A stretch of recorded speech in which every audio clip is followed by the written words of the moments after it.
Está começando mais um programa, Momentos Espirituais, produzido pela equipe de comunicação do Centro Espírita Paulo de Tarso, Vinhedo.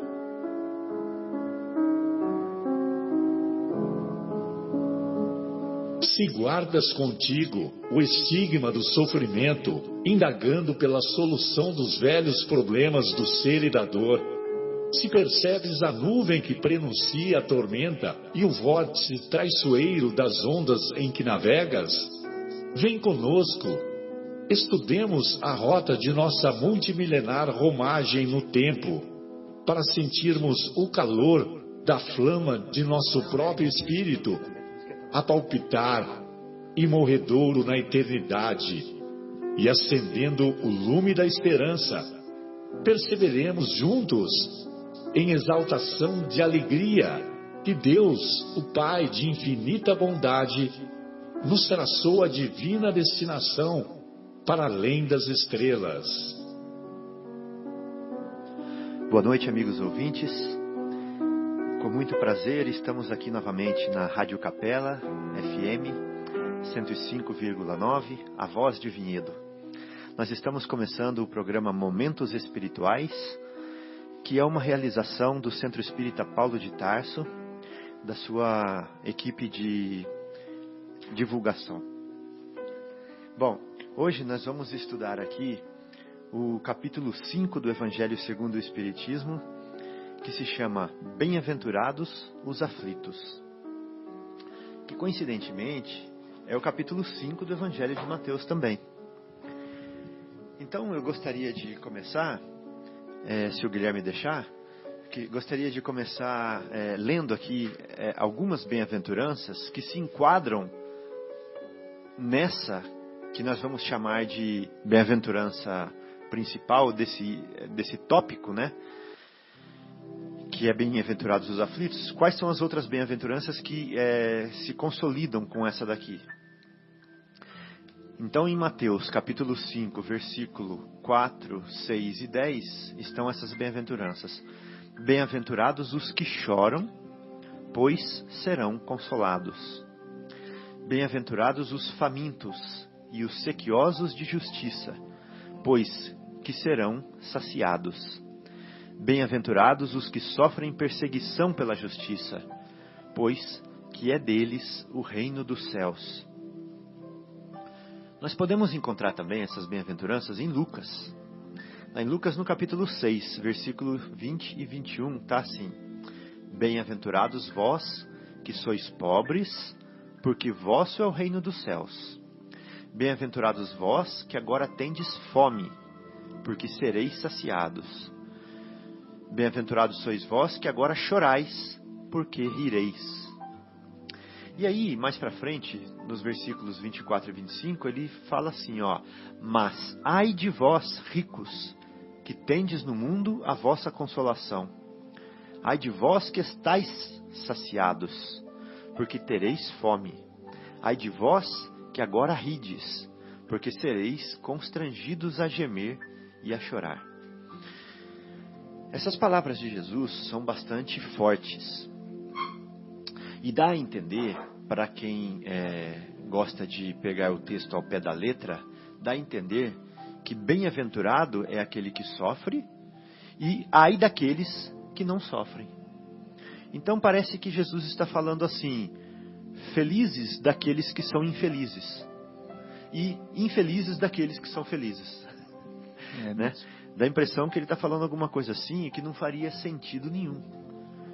Então nós vamos tentar agora discorrer sobre esse assunto para poder entender o que Jesus quis dizer com felizes aqueles que choram. E por quê?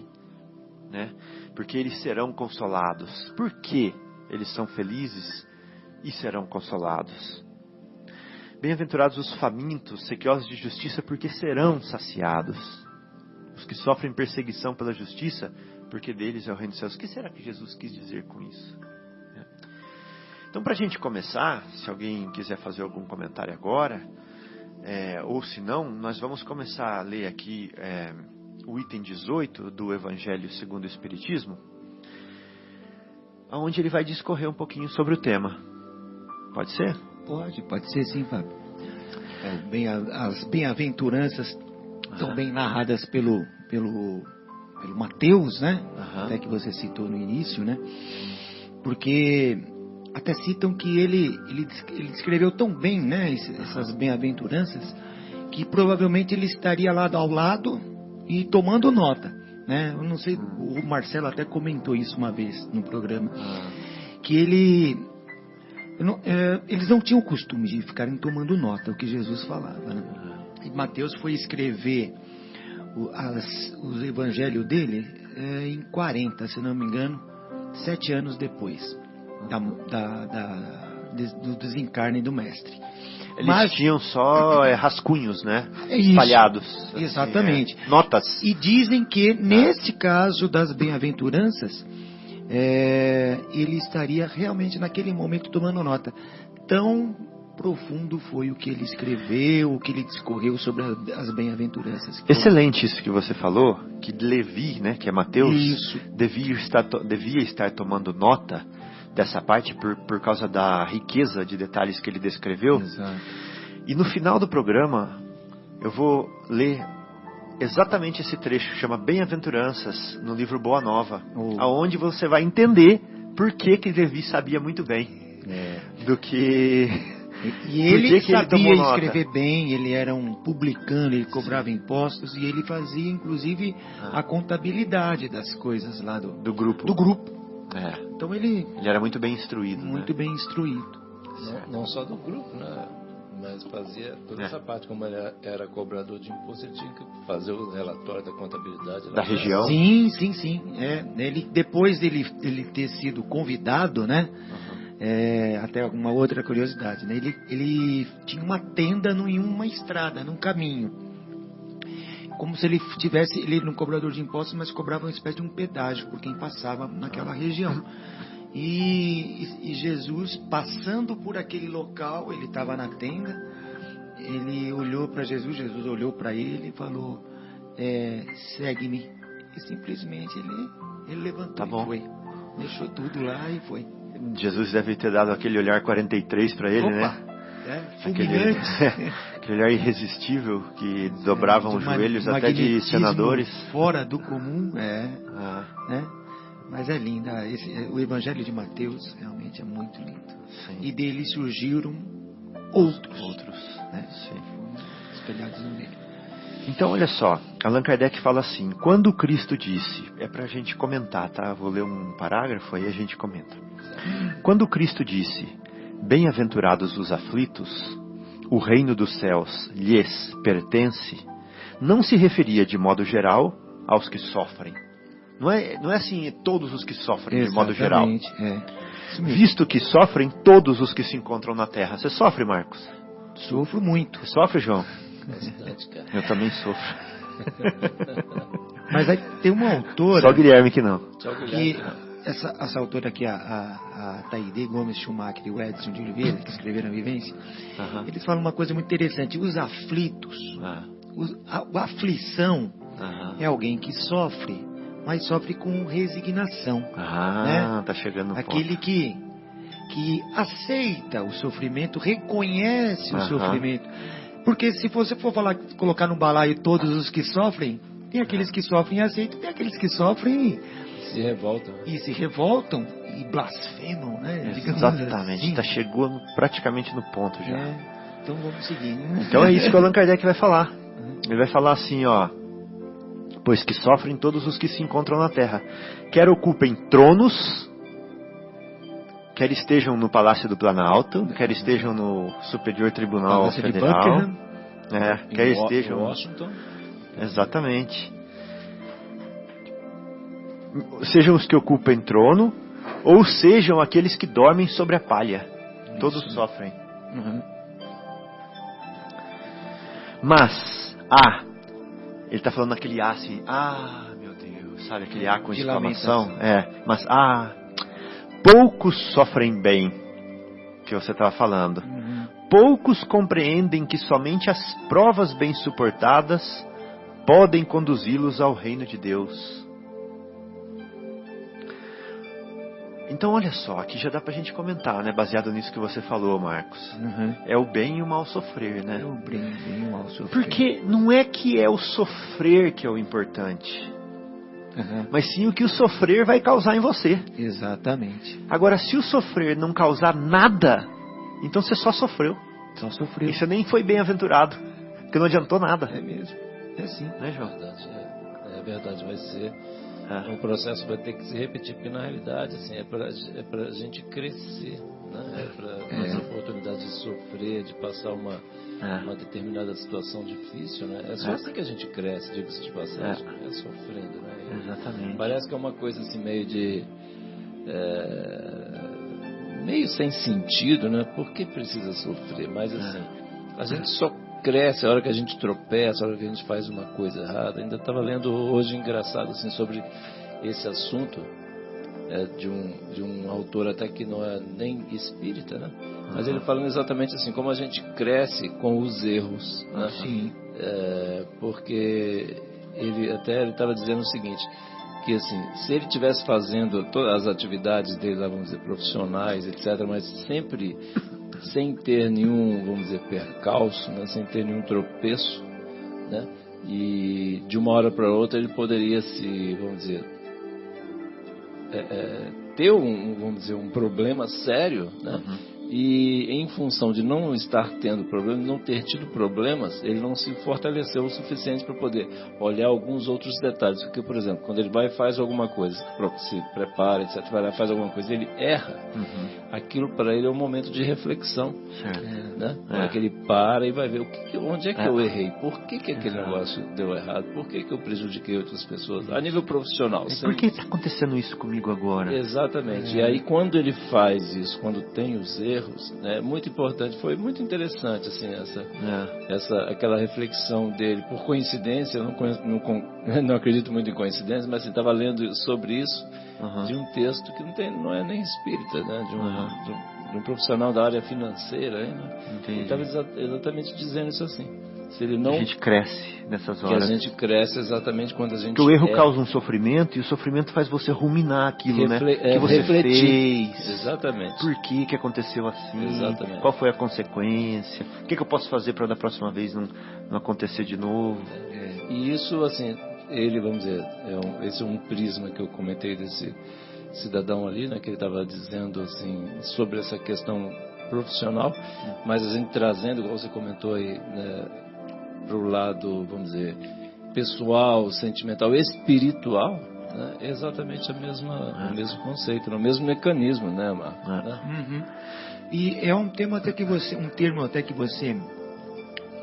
Fabinho, gosta bastante, que é o mundo escola, né? Mundo escola. Nós estamos, até gosta dessa música, aliás.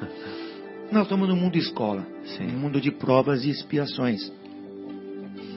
E, deixa eu pôr uma bala aqui. Dá um pedaço aí. E essa autora, a Taide Gomes, ela cita uma passagem do livro de Eclesiastes, que o autor, dizem que é Salomão que escreveu, mas não se sabe, não é certo. E já naquela época, nas antigas escrituras, em Eclesiastes tem uma passagem que diz assim: a felicidade não é deste mundo. E realmente, a felicidade plena não é deste mundo. Aqui, definitivamente não é. Viemos aqui para sofrer. Tem horas que nós vamos ter picos de alguma felicidade. De alegrias. De alegrias. Né? Mas nós viemos aqui para pôr suar em prova o que nós necessitamos, né? Que nós precisamos, para pôr em prova aquilo que nós inclusive até combinamos. Isso. Olha, eu preciso passar por isso e tal. Nos reajustarmos. Então, é aqui que nós vamos fazer. Então, todos são sofredores. É aquilo que mais ou menos. O Haroldo, né, aquele vídeo lá que eu até encaminhei hoje, né, para vocês, o Haroldo comenta lá que a gente tem muitos compromissos. Por que será que a gente sofre aqui? Né? Porque aquele conceito, assim, enganoso, enganado, né? Que a gente tinha de que Deus nos pune, etc. Deus não quer punir, Deus não está nem a Deus quer que a gente seja feliz, né? Que a gente cresça. Nós não nos permitimos uma situação em que a gente esteja livre enquanto nós não nos desvincularmos daquele compromisso. Se a gente prejudicou alguém, prejudicou a vida, né? Enquanto a gente não ressarcir esse mal aí que a gente fez, a gente compensar de uma certa forma, como Paulo disse, né? Que o amor, né, cobre a multidão dos nossos pecados. Os atos de amor, qualquer coisa de amor, de energia que a gente for, né, a gente não precisa passar exatamente pela mesma situação que a gente causou, né? Mas assim, a nível de evolução global, né, da humanidade, né, a gente contribuindo para que essa evolução ocorra através do auxílio, enfim, uma série de coisas, a gente vai estar... É aí que a gente vai ficar livre, é aí que a gente vai deixar de ter essa necessidade de sofrer. A gente não vem sofrer porque aqui é só um lugar para sofrer. Não, é porque nós ainda precisamos, o nosso carnezinho ainda está grande lá, né, Sim, Fabinho? Com certeza. Até que a gente consiga se desvincular, né? O remorso nos corrói por dentro, não é verdade? No fundo, João e Marcos, Jesus quer que a gente seja feliz, né? Deus quer que a gente seja feliz. Só que não tem como a gente ser feliz carregando dentro de nós imperfeições. Exatamente. Não tem como ser feliz. A gente pode ter, como você falou, lapsos de felicidade. Momentos. A gente pode ter alegrias efêmeras, né, passageiras. E acontece, né? Efetivamente a gente tem exatamente momentos bons, né? Mas enquanto nós carregarmos dentro de nós imperfeições, não tem como ser feliz, né? Porque o egoísmo é causa de sofrimento. O orgulho é causa de sofrimento. É verdade. Né? O apego é causa de sofrimento. A inveja. A inveja é causa de sofrimento. A preguiça é causa de sofrimento. A avarícia é causa de sofrimento. Avarícia em português ou em é avareza, né? Avareza. A avareza é causa de sofrimento. Né? Então, as imperfeições, a impaciência, a intolerância, né? O desequilíbrio de toda a espécie são causa de sofrimento. Então, não tem outro jeito. Para sermos felizes, temos que nos livrar das imperfeições. Exato. Não tem outro jeito. Não tem outro jeito. Não tem que ter só fé. Falar assim, eu acredito em Jesus, então eu estou salvo, eu sou feliz. Vou ser feliz na eternidade. Não tem como. É verdade. Né? Se eu tiver muito amor, né, mas eu carregar outras imperfeições ainda comigo, eu vou ter sofrimento da mesma forma. Também. Eu preciso me livrar das imperfeições. Eu tenho que me tornar uma pessoa perfeita. Hoje nós somos perfectíveis, né? Estamos buscando a perfeição. E nesse caminho, nós vamos vivendo a felicidade de acordo com o que ela é possível. Mas a felicidade plena, igual você falou, Marcos, é só na perfeição. Só na perfeição. E não está nesse planeta. Né? Ele até chegará a ser O planeta está evoluindo, né? Ele está evoluindo. Né? Mas ainda estamos em provas e expiações. Vamos passar por regeneração, que ainda tem muita imperfeição. Né? Na regeneração. Ou seja, estamos longe de sermos perfeitos, de ser um planeta onde os espíritos vêm aqui para gozar de uma felicidade, né? Existem esses planetas, evidentemente, onde os espíritos estão em outros patamares, né? Que já alcançaram essa perfeição, né? Que você está citando, né, Fabinho? Sim. Mas aqui acho que ainda não é o planeta para isso, né? Talvez o mais perfeito, o perfeito, não o mais, o perfeito que esteve aqui foi o nosso mestre. Nosso mestre Jesus. Nosso mestre Jesus. Esse foi o perfeito. E que nos deixou o caminho, né? E deixou-nos o caminho. Isso mesmo. Abriu a porta, mostrou o caminho, agora nós temos que seguir. fazer igual ele. Aquele que levou... É o nosso exemplo. Que levou 1.500 anos, segundo, eu não sei exatamente onde está esse, o Marcelo saberia, onde está essa informação, esse texto, mas ele levou cerca de 1.500 anos para que a vibração baixasse para que ele pudesse encarnar, senão ele nem conseguiria encarnar. Então, planeta, assim, eu penso assim, Marcos, se é 1.000 anos, se é 1.500, se é 2.000, é indiferente, né? É verdade. A informação importante que você está passando para a gente é a seguinte: nós vivemos num planeta que nós utilizamos corpos primitivos, grosseiros, onde nós temos necessidades físicas grosseiras, né? Temos intestino, né? Nós temos bexiga, nosso corpo é pesado, o nosso corpo é cheio de nervos que causam dor, músculos, fome, né? Ele envelhece, e um ser de alta hierarquia como Jesus, né? De um patamar tão alto, para se adaptar e estar entre nós nessas condições, provavelmente deve ter passado por um processo doloroso, né? E lento, né? Para ele poder baixar, né? Como você falou, a sua vibração até chegar onde nós estamos hoje, nessa vibração grosseira que nós estamos. Então, não esquenta não se você não lembra se é 1.000, 1.500, tá? A ideia é muito boa. É verdade. Então, olha só, vamos aqui, ó. Mas poucos sofrem bem, poucos compreendem que somente as provas bem suportadas podem conduzi-los ao reino de Deus. O desânimo, esse é uma falta. Deus vos recusa consolações desde que vos falte coragem. Olha que essa frase que forte. Se te faltar coragem, João, Deus te recusa consolações. Por isso que ele fala, levanta-te e anda, né? Batei e abrir-se-vos-á, pedi e obtereis. Ou seja, faça a sua parte, peça, né? Levante. A prece é um apoio para a alma, contudo, não basta. Nossa, olha que forte isso. Será que é verdade? A prece é um apoio para a alma, mas não basta. É forte. O que falta? O que falta? Coragem. Precisa fazer, né? Precisa ação. arregaçar as mangas, precisa ação.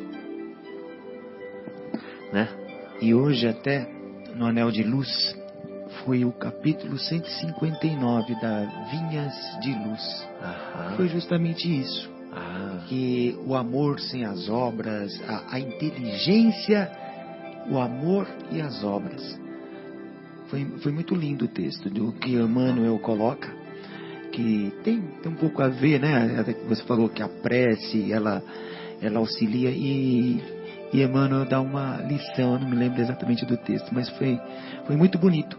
Que ele fala, não adianta você só ter o conhecimento se você não tem um amor, né? Se você não transforma esse amor em algo produtivo, as obras, você não faz, né? Tem que fazer. Exato. E não adianta só. E Emmanuel mesmo diz que é como um viajante que é um poço d'água à beira de uma estrada.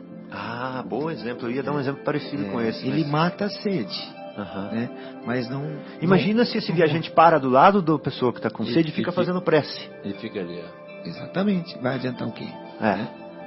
Tudo bem, ele pode até pedir prece para que Deus o cubra de misericórdia, para que Deus lhe dê forças, sensibilidade, né? Força, né?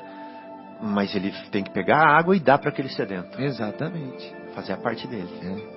E outra coisa que o Emmanuel falou também, que o conhecimento no caminho é como se fosse uma placa. Ele indica o caminho.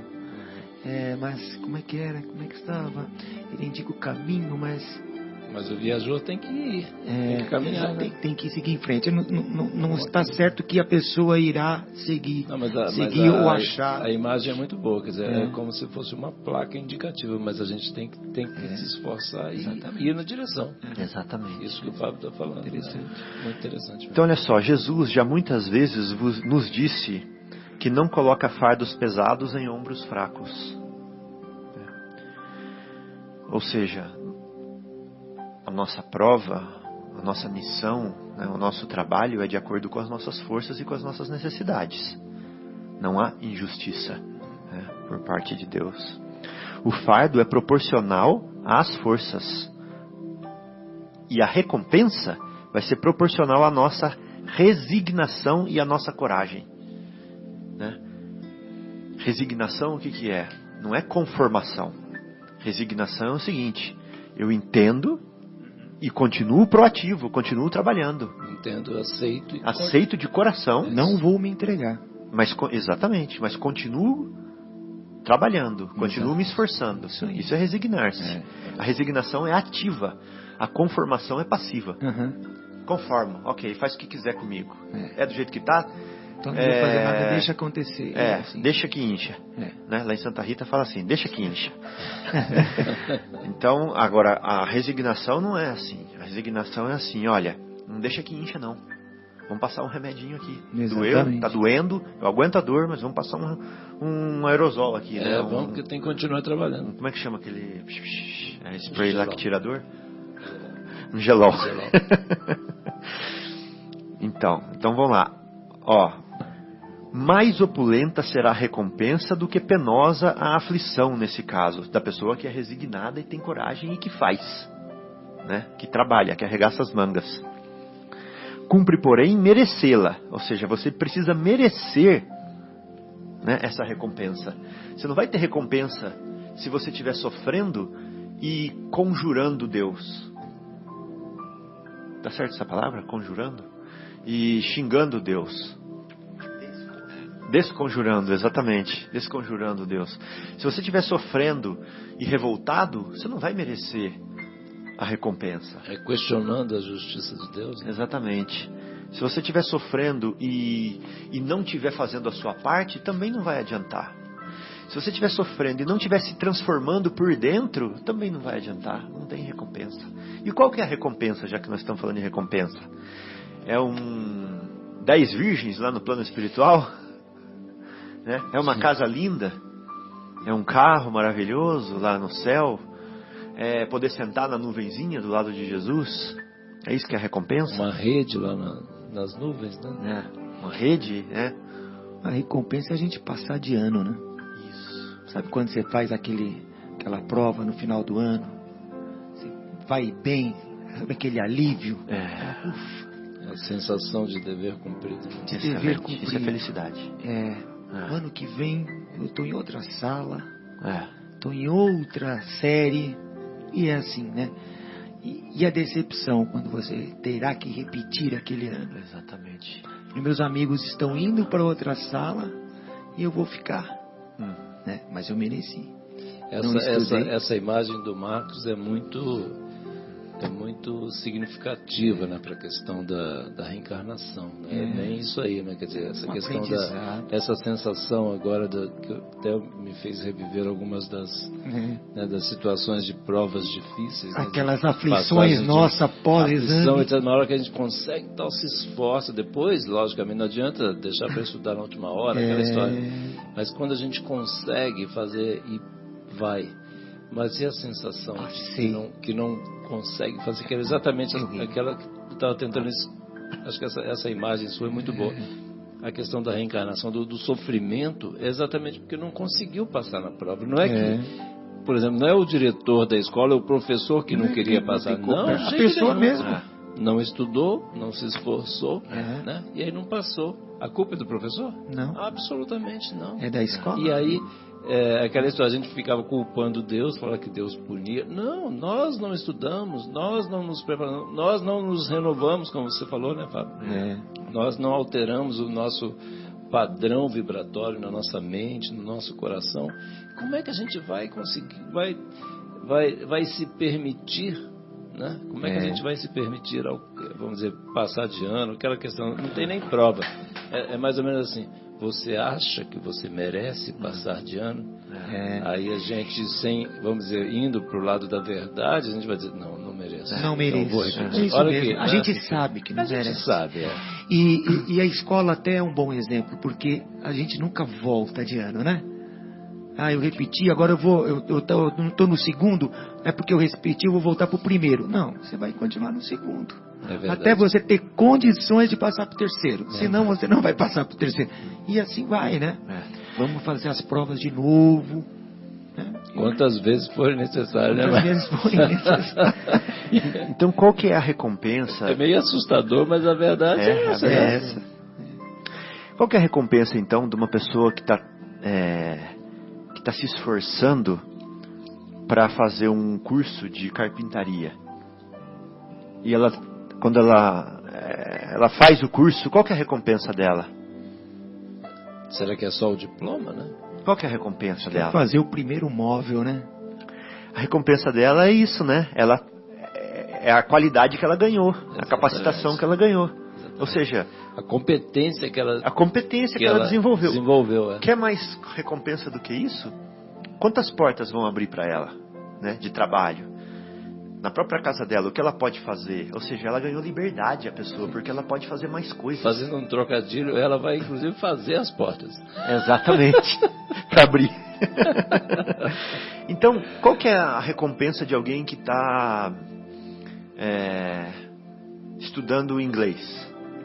Aprendeu inglês, falar o inglês. Né? Falar, se comunicar, escrever. Poder se comunicar com um montão de gente, vai poder ler coisas na internet que não podia ler antes. Nossa. Vai abrir outro mundo para a pessoa. É verdade. Qual que é a recompensa de quem está sofrendo aqui na Terra e esse sofrimento está ajudando a pessoa, ou seja, ela está se esforçando para que com esse sofrimento ela está melhorando. Ela está adquirindo qualidades, está adquirindo virtudes. Qual que é a recompensa dessa pessoa? É a própria qualidade que ela adquiriu. Exatamente. É a virtude que ela adquiriu. É a virtude que ela desenvolveu. Está se transformando em anjo. Ou seja, quando ela passar por aquela tribulação novamente, nem vai doer mais. Porque ela vai saber sair daquela situação sem sofrer. Não é verdade? Ela não vai mais sucumbir às tentações. Ela não vai mais se perder nas ilusões. Ela não vai mais brigar com as pessoas, ter problema de relacionamento, porque ela vai saber entender o outro. Olha quanta... Isso aí é recompensa. É verdade. Tô com vontade de escutar Mundo Escola, vocês nem imaginam. Mas então... Bom, então assim, nós já lemos o primeiro parágrafo. Tá bom? Então acho que agora a gente pode fazer o intervalo. Pode ser, Guilherme? E a gente vai... Bom, então continuamos aqui com o nosso programa Momentos Espirituais, direto da Rádio Capela, ao vivo, na Voz de Vinhedo. Esse programa é uma realização do Centro Espírita Paulo de Tarso, do Departamento de Comunicação. Nós estamos estudando hoje aqui o capítulo 5 do Evangelho segundo o Espiritismo, que se chama Bem-aventurados os aflitos. Continuando aqui então o nosso estudo, eu gostaria de ler mais um pedacinho para a gente comentar. Claro. O militar que não é mandado para as linhas de fogo fica descontente, porque o repouso no campo nenhuma ascensão de posto lhe faculta. O que ele quis dizer aqui? Ele quis dizer o seguinte: ao invés da gente usar a imagem de um militar, né? Que hoje está, como está se falando de guerras, e a gente sabe que guerra é uma das aberrações da humanidade. Vamos usar assim um termo assim num escritório, por exemplo. A pessoa às vezes ela quer um desafio, ela quer que o chefe dela dê uma missão para ela, um desafio, onde ela mostra trabalho para ela poder ser promovida. Né? Se ela ficar sempre naquela mesmice ali, fazendo sempre a mesma coisinha, ela não vai se promover. Então ele está usando o exemplo de se que... ela não tiver um desafio, né? Exatamente. Então o Allan Kardec está usando o exemplo de que os desafios, que as tribulações são importantes para nos fazer dar um passo adiante. Né? Para te mostrar o nosso valor, né, Fábio? Exatamente. Onde nós vamos mostrar o valor que nós já temos e desenvolver valores novos. Exatamente. Né? Exatamente. É aquele exemplo do jogador que só fica na reserva, né? Exato. Isso, boa. outro bom exemplo. Outro bom exemplo. Ele muito quer bom. entrar, né? Quer jogar. Quer entrar, quer jogar, quer mostrar Às serviço. vezes tem duas substituições, 3 substituições. Quando o técnico chama o terceiro lá e ele não foi chamado, o cara fica louco. Mesmo Queria entrar. Excelente. Mas é isso, o jogador que fica no banco. Então, resumindo, alegrai-vos quando Deus vos enviar para a luta. Alegrai-vos quando você, como jogador, for escalado. Quando o técnico botar para jogar. Exatamente, quando o técnico te colocar para jogar. Alegrai-vos quando Deus vos enviar para a luta. Muito forte essa mensagem, essa imagem, né? É verdade. Não consiste esta luta, né, no fogo da batalha, mas nos amargores da vida, em que às vezes de mais coragem se há mister do que num combate sangrento. Às vezes, num combate sangrento, você vai na alucinação, na adrenalina. Mas para os amargores da vida, para você ir paulatinamente vencendo, é mais difícil. Aí tem muita gente que desiste. Alguns que até venceriam numa batalha, mas no amargor da vida não. Né? Porque é uma prova um pouco mais complicada. Não é fácil. Porque às vezes os amargores da vida requerem mais coragem do que num combate sangrento. Né?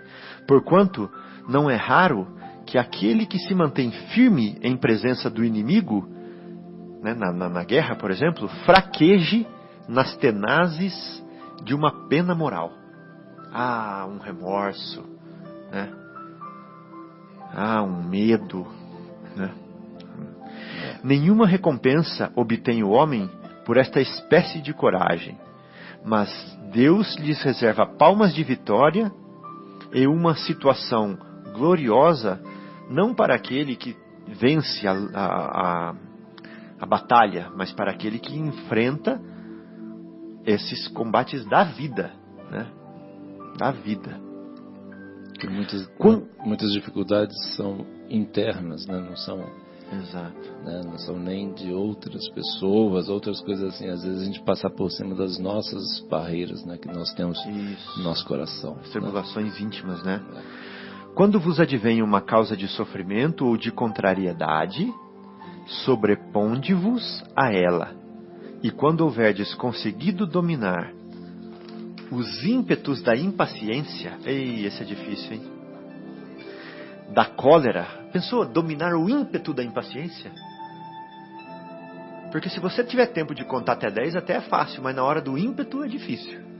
Porque aí é reflexo. Aí é aquela coisa automática. Aí é o que você é mesmo. É a verdade, é a sua verdade. Aí é o que está dentro de você, de verdade. Essa daí que eu vou demorar um pouquinho mais. O ímpeto da cólera, ou o ímpeto do desespero, dizei de vós para convosco, cheio de justa satisfação, fui o mais forte. Aí você venceu. Aí é a recompensa. Aí você ganhou uma qualidade do anjo. Né? É verdade. Lembra-se uma frase de Jesus que fala: eu venci o mundo. Eu venci o mundo. Eu venci o mundo. É isso. É isso. Né? Eu fui mais forte. Eu venci o mundo. Eu venci o mundo. Aí está a recompensa. Eu venci o mundo. Ou seja, um mundo de provas e expiações. Eu venci o mundo. Ou seja, nenhuma tentação me levou, nenhuma ilusão me levou. Eu consegui a perfeição. Né? Maravilhoso. Nossa, maravilhoso mesmo. Então, gente, bem-aventurados os aflitos.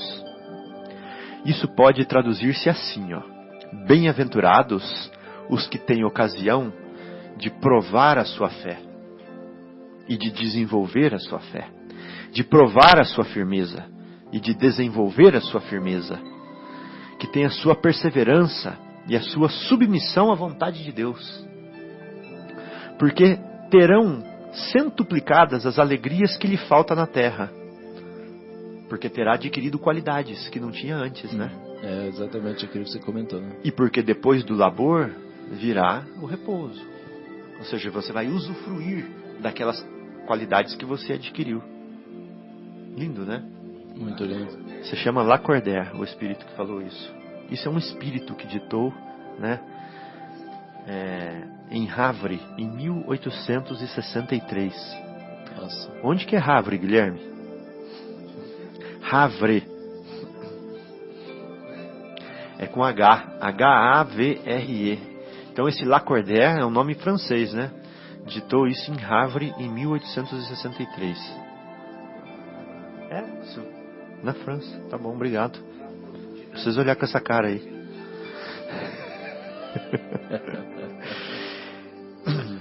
Bom, então vamos lá, gente.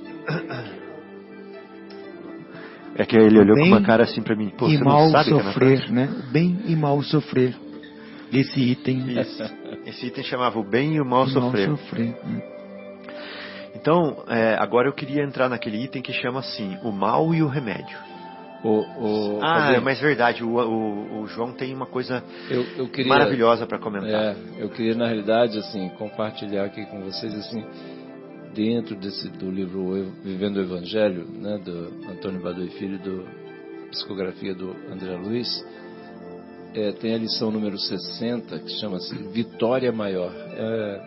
É uma mensagem muito linda, eu queria compartilhar aqui com vocês, com os nossos queridos ouvintes. Então André Luiz diz assim: quiseste, o título é Vitória Maior, o nome da lição. Quiseste alguém amigo que dividisse contigo as tristezas e realizações, mas as tuas horas são marcadas de solidão. Sonhaste com o filho saudável que preenchesse teus dias com alegria pura, mas a criança que trazes nos braços padece dolorosa provação, aninhando em teu colo o corpo frágil e atormentado. Ansiaste pelo noivo compreensivo que te concretizasse os ideais de vida, mas o companheiro que partilha de teus passos está crivado de enganos e ilusões, exigindo-te doses generosas de tolerância e abnegação. Né? Aquelas coisas difíceis que a gente vive, né?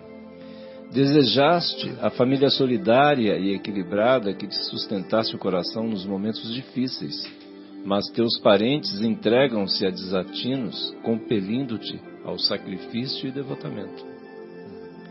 Esperaste a cura da enfermidade que te aflige as noites de insônia, mas a dor e a limitação te torturam com frequência. Aguardaste a situação confortável e fácil por merecimento de teu trabalho e dedicação, mas as dificuldades persistem, arrojando-te as preocupações e incertezas. Planejaste o futuro risonho da realização profissional, mas obstáculos desviam-te do caminho do sucesso, arrancando-te lágrimas e desconsolo. Lutaste por vitórias, reconhecimento e paz, mas tuas batalhas terminam em fracassos, indiferença e atribulações. Então são situações muito difíceis, né, que muitos de nós, né, vivemos. E aí ele conclui assim: diante do sonho de desfeito e da realidade dura, não te revoltes, mas compreende que o sofrimento de hoje é a colheita do que plantaste ontem em existências desperdiçadas no erro.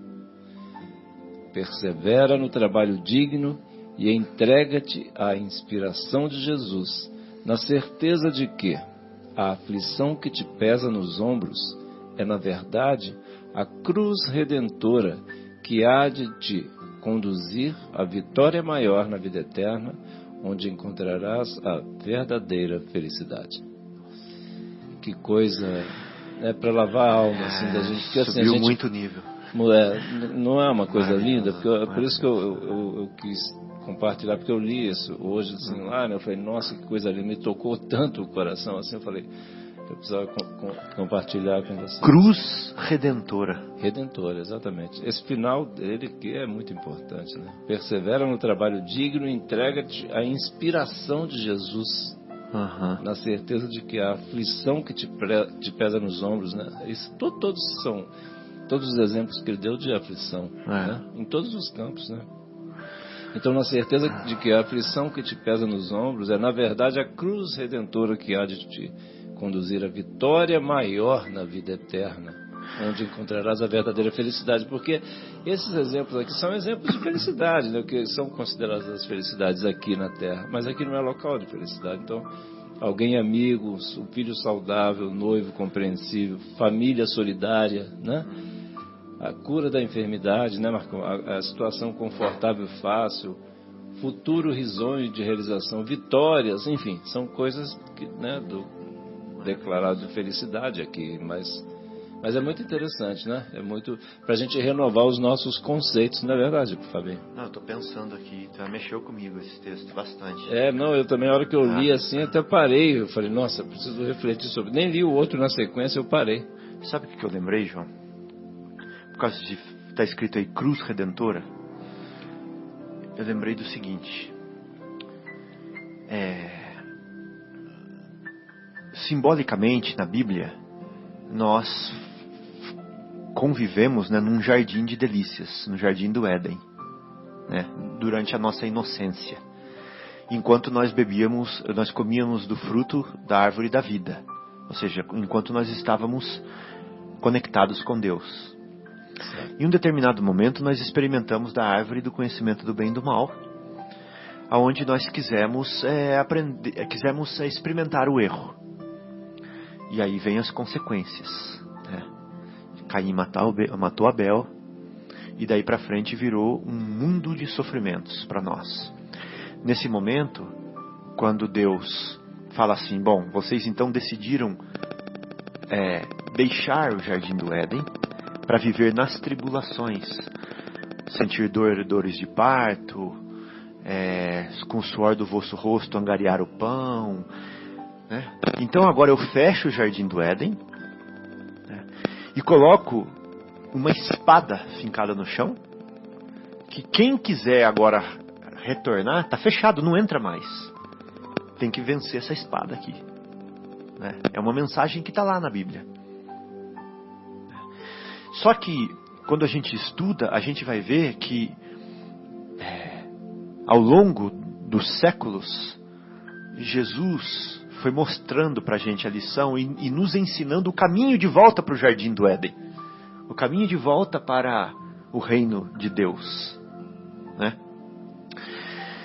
E como que ele fechou a lição dele? Com essa espada fincada no chão. Ele transpôs essa espada fincada no chão e voltou para o jardim do Éden. Qual que é a espada fincada no chão? É a cruz. É a cruz. Então é a redenção. Então ele venceu o mundo, como você falou, né? E a cruz foi o instrumento de redenção dele. Ou seja, ele atravessou aquela espada e ele pôde voltar para o reino, estar no reino dos céus, né? Simbolicamente falando, mostrando para a gente o caminho da redenção, que é a cruz. O que é essa cruz? Não é o que nós estamos falando aqui? É a aflição. São as tribulações, né? São os sofrimentos, são os desafios, né? Então eu achei muito lindo esse texto, achei maravilhoso, é consolador. Consolador. E aí Marcos, ele fala no primeiro parágrafo aqui da conclusão dele, né, que ele diz assim, diante do sonho desfeito e da realidade dura, não te revoltes. Não te revoltes. Não te revoltes, mas compreende que o sofrimento de hoje é a colheita do que plantaste ontem em Matamos existências. Abel. Exatamente.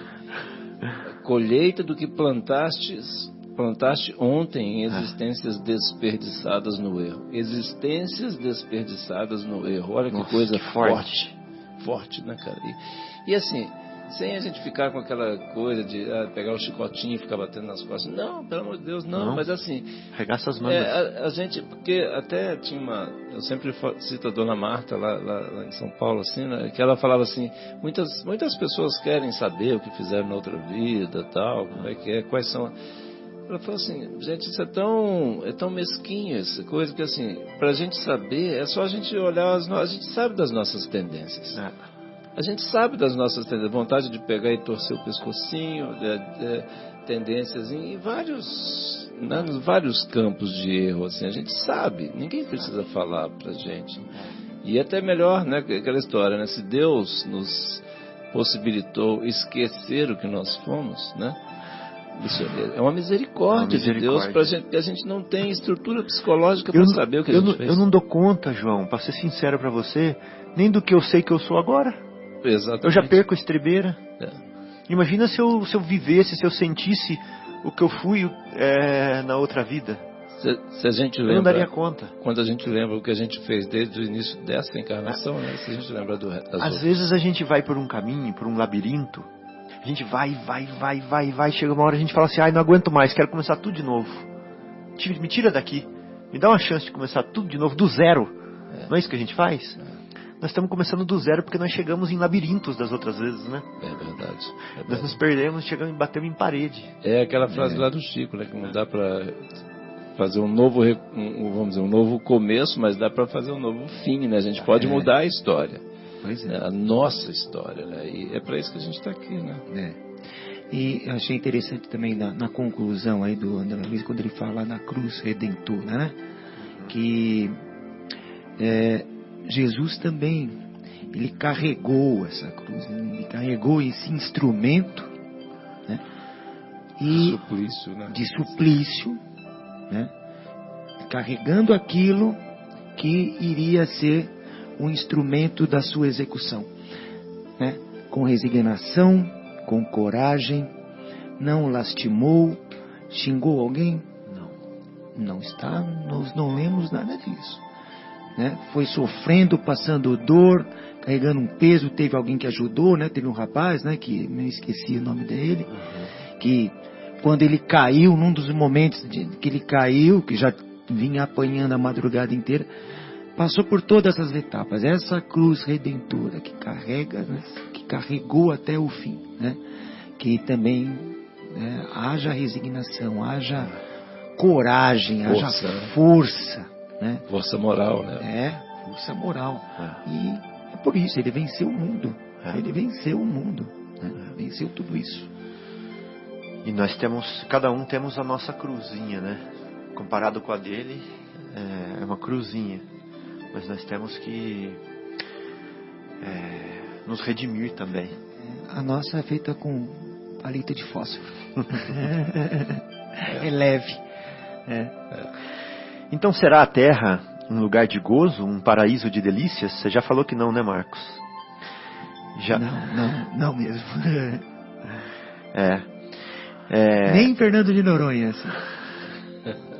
Não disse Jesus que haveria prantos e ranger de dentes para os que nascessem nesse vale de dores? Esperai, pois, todos vós que aí viveis, causticantes lágrimas e amargo sofrer. E por mais agudas e profundas sejam as vossas dores, volvei o olhar para o céu e bendizei o Senhor, por ter querido experimentar-vos, te dar novas lições, né? Ó homens, dar-se-á, não reconheçais o poder do vosso Senhor. Ou seja, pode ser que você não reconheça o poder de Deus, senão quando Ele vos haja curado as chagas do corpo e coroado de beatitude e ventura os vossos dias. É uma pergunta isso, né? Então, isso é verdade. Eu já vi muitas pessoas dizerem assim, que Deus é bom para mim porque Ele me deu uma casa nova, porque Ele me deu um carro, porque Ele me deu um trabalho novo, né? Uma promoção. Às vezes esses não são os instrumentos que vão gerar felicidade em você, pensando que você é um espírito imortal.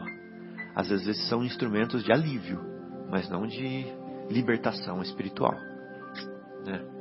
Que muitas vezes a falta das coisas é o que te traz libertação espiritual, né?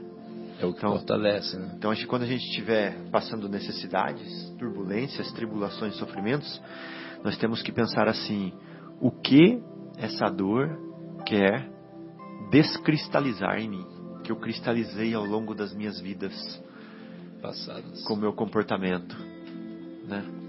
O que essa dor quer isso dobrar mesmo. meu joelho? O que ela quer me ensinar? O que ela quer moer? O que essa bigorna e essa marreta e esse fogo, o que elas querem desentortar em mim? Que sou um ferro torto, né? Na lição lá, quantos lares destruímos, né, no passado, quantos filhos a gente abandonou, quantas famílias a gente, né, abandonou, enfim, quantas situações, quantas dificuldades nós criamos para os nossos irmãos, né, em função do nosso orgulho, nosso egoísmo, enfim. Então são essas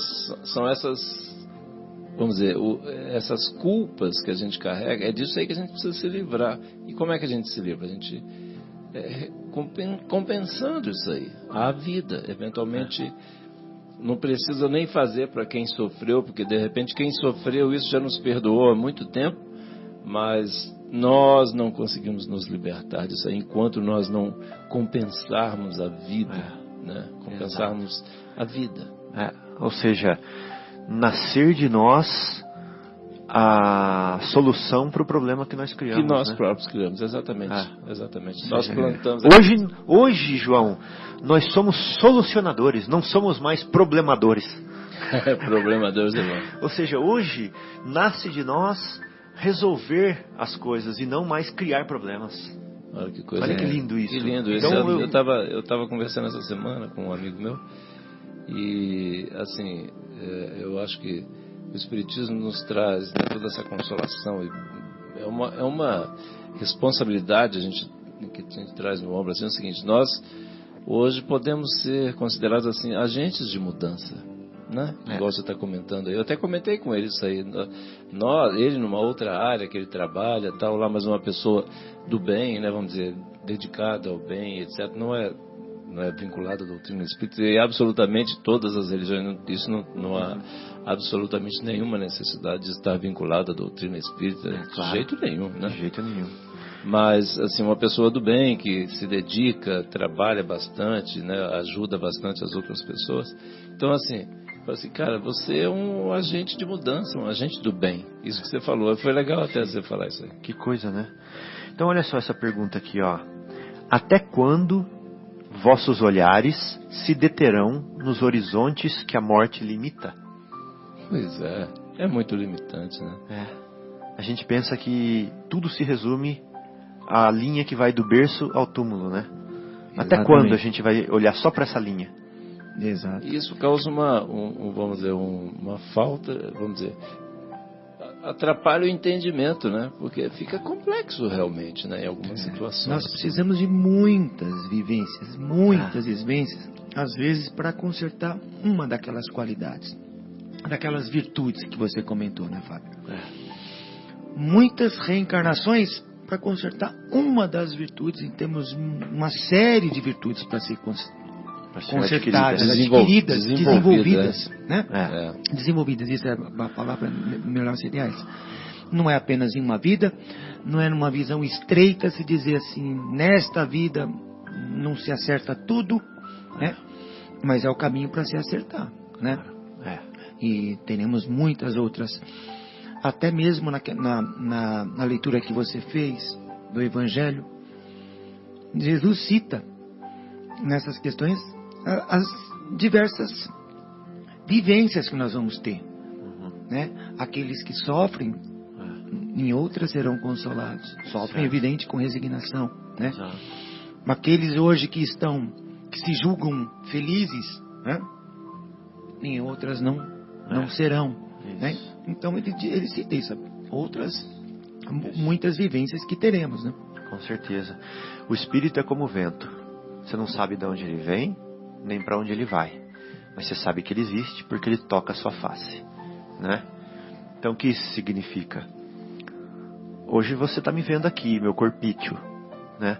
Mas eu como espírito, você não sabe de onde eu vim, você não sabe nem para onde eu vou, né? Mas você sabe que eu existo, porque eu estou aqui tocando a sua face, estou falando com você agora, né? É verdade. Então nós somos seres imortais, espíritos imortais.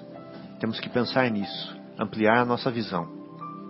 Eu acho que esse ponto, vamos dizer, só que o Marco estava comentando, uma vantagem que eu vejo assim na questão desses conceitos, né, que a doutrina espírita traz para o nosso entendimento, né, da justiça de Deus e tudo, é essa questão das múltiplas encarnações, né? Porque aí fica muito mais fácil da gente entender, de racionalizar a questão da evolução, né?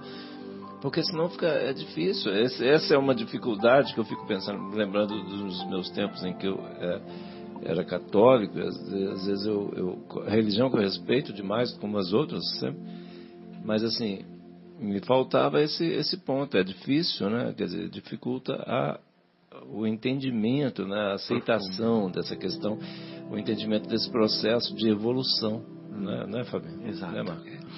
E o importante é não deixar para outra encarnação que você pode fazer hoje. Às vezes a gente, como espírita, fala, tudo bem, na próxima então eu vou consertar isso. Dessa vez tá. vou ficar... tá, né? Sim. Não, Muito sofrimento. Muito sofrimento. Mais ainda. Então, aproveite essa e faça o máximo que você puder. Fazer de bem, de bom, de amor, enfim... ainda não será o suficiente para você se redimir totalmente, mas vai te melhorar numa próxima. Exatamente. Né? Não deixe para depois. Exatamente. Então, o espírito é como o vento, você não sabe de onde ele vem nem para onde ele vai, mas você sabe que ele existe porque ele toca a sua face, e é preciso nasçais de novo. Isso né? aí. É preciso que nasçais de novo. Ou seja, é preciso que você se renove. É preciso que você... deixe morrer o homem velho e faça nascer o homem novo. É preciso que você deixe as imperfeições e ganhe novas virtudes, né, qualidades. Então, houvesseis de chorar e sofrer a vida inteira, que seria isso a par da eterna glória reservada ao que tenha sofrido, aquele, né, que tenha sofrido a prova com fé, amor e resignação? Ou seja, ele está falando assim, o que é o sofrimento de uma vida comparado com a eternidade de alegria? É quando você vence os obstáculos, né? Quando você tem sucesso na sua prova. Buscai consolações para os vossos males no porvir que Deus vos prepara, e procurai-lhe a causa no passado, João, que você estava falando. E vós que mais sofreis, considerai-vos os afortunados da terra. Então aqui eu queria fazer um adendo, se vocês me permitirem. Tá bem? E agora eu já perdi aqui onde eu estava lendo, mas tudo bem. Que é o seguinte, vamos falar um pouquinho, já que o João estava falando, né, que muitas dores são por causa do caminho pedregoso que nós escolhemos, né, João? E agora a gente pisa em pedras, né? Nós escolhemos um caminho pedregoso, pisa em pedras, né? Então, vamos falar da nossa responsabilidade nas nossas dores também. Porque, veja bem, Marcos, não é que Deus queira que a gente sofra para a gente melhorar. Não é isso. Não é isso. Deus quer nos educar, né? Mas o caminho do sofrimento, ele não é o único caminho para a elevação. E muitas vezes nós escolhemos uma educação com dor. Por exemplo, vou dar um exemplo do meu filhinho. Eu falo pro meu filhinho assim, ó, não grita com a mamãe. Ele, né? Eu falo para ele, não grita com a mamãe. Estou educando ele. Aí ele vai e ele grita. Então o que eu faço com ele? Então, você gritou, papai falou para você não gritar com a mamãe. Você vai sentar lá na cadeirinha, pra você pensar no que você fez. Aí eu vou lá, põe ele na cadeira. Ele chora, ele detesta aquela cadeira. Cadeira da reflexão. Exatamente, cadeira da reflexão. Ele detesta aquela cadeira. Então, veja bem, na inocência dele, né, vamos dizer assim, um jeito de explicar, né, uma forma didática de explicar, nós somos a mesma coisa. Nós escolhemos, às vezes, o ensinamento com sofrimento. Vou para a cadeira da vida. Você me fez lembrar agora de um tempinho atrás, eu morava em São Paulo e tinha um banheirinho lá na área, lá no apartamento que eu morava lá. E às vezes, os meus filhos, então quando ia molecada, meus sobrinhos lá em casa, um monte de bagunça, então, ó, quem fizer alguma malcriação, assim, um negócio tipo assim, né, mais grave, vai ficar de castigo lá no banheirinho. Nossa, a hora que alguém fazia alguma coisa, não me põe no banheirinho, não. Mas era engraçado, né? Mas assim, e aí é bom que aí depois ela refletia, depois ele falou, nossa, estava certo, Tijão, estava certo. Ai. Então, olha só, por exemplo, às vezes nós somos pessoas ambiciosas, né? Nós queremos pra gente as coisas. Nós não queremos, seja poder, seja bens materiais, nós queremos pra nós. E nós nos importamos que está fazendo falta para outros. Não é verdade? Então isso aí causa sofrimento em nós. Eu vou dar um exemplo. Se eu for ambicioso na minha família, vai causar briga entre eu e a minha família. Né? Porque eles vão querer a parte deles, eu não vou querer dar. Vai causar briga, é natural. Então a ambição causa sofrimento. Né? Quando eu sou uma pessoa que tem impaciência, intemperança, sou bravo, enérgico, sou agressivo, o que causa isso? Causa solidão, porque as pessoas vão se afastar de mim, eu vou ficar sozinho, causou sofrimento. Ai, Deus me fez sofrer.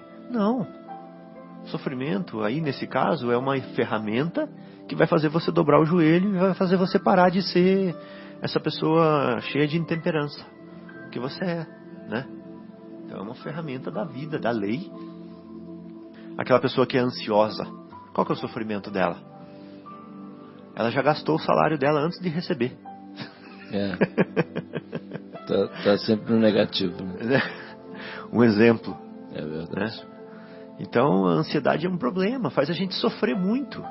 Tem que curar a ansiedade, né? Aí não precisa sofrer mais.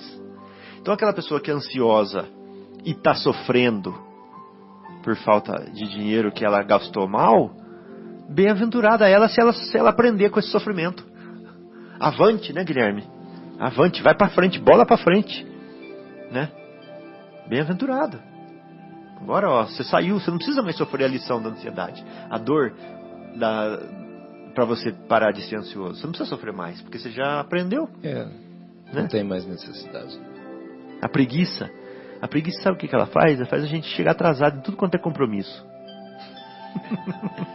Faz a gente perder o prazo das coisas. Passando carão lá, né? Faz a gente brigar no trânsito. Né? É verdade. A preguiça é terrível, faz a gente sofrer demais. Chegar atrasado, todo mundo sentado na sala de reunião, chega a gente lá com cara de pastel. Né? Aí você repete de ano na escola, aí você não tem a promoção, seu salário fica defasado, causa um monte de sofrimento. Fica mal visto, assim, né? Pelos colegas. Avante aquele que sofre, mas que com o sofrimento ele luta para não ser mais preguiçoso. Para aprender. Porque se ele sofrer e continuar sendo preguiçoso, então não é avante não, fica sofrendo. Não adiantou nada, é aquilo que você falou, né? No meu caso, a impaciência gerou até labirintite já. Eu cheguei à conclusão por mim mesmo que a minha impaciência gerou labirintite em mim, me dá tontura.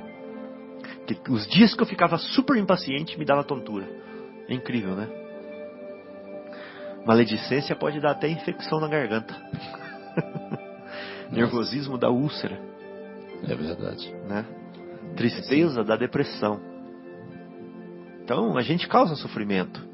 Para nós mesmo, são reflexos, né? Então, muitos sofrimentos de hoje, João, são dos nossos comportamentos de hoje mesmo. Atuais, né? Não é nada lá de trás, de outras vidas. Não, e os que não são de hoje, provavelmente são dos nossos comportamentos que nós já trazemos, já como herança da gente mesmo. Né? De outras experiências. De atitudes indevidas lá atrás. É verdade. E tem um sofrimento, né? Que todos nós, com certeza, iremos passar dentro da nossa imperfeição, que é a separação de um ente querido. Sim. Né? E é um sofrimento. Né? É um sofrimento. Quanto maior o amor, maior será o sofrimento. Né? Quanto maior o amor. Tem gente que não liga para aquele ente querido, né? Não faz questão. Evidente, tem um desamor aí. Evidente que essa separação não será tão dolorida. Mas aí você fala, poxa, mas quanto maior o amor, maior vai ser meu sofrimento. Nesse caso, sim, dentro da nossa imperfeição. Porque nós ainda estamos com a visão estreita, né? De não enxergar que aqui é uma passagem que vai continuar em outras paragens, em outras vidas, né? mais sofremos também essa separação, né? É por não compreender ainda, mas estamos no caminho, né? Mas é um sofrimento também. Sim. É causado por esse planeta mesmo, nosso egoísmo. A gente não se conforma em aquilo ter acontecido, mas tudo é aprendizado. É aprendizado, né? E como a gente leu no começo, né, a prece, ela é um apoio, né? Ela é um apoio muito importante. Muito importante. E a fé é uma ferramenta, né, pra gente trabalhar as nossas dificuldades, né? Igual até aquela que eu estava comentando do Chico lá tal. Emmanuel discorreu bastante tempo com ele lá sobre o quanto seria importante, né, nas nossas dificuldades, nós nos religarmos a Deus através da prece e buscar o auxílio.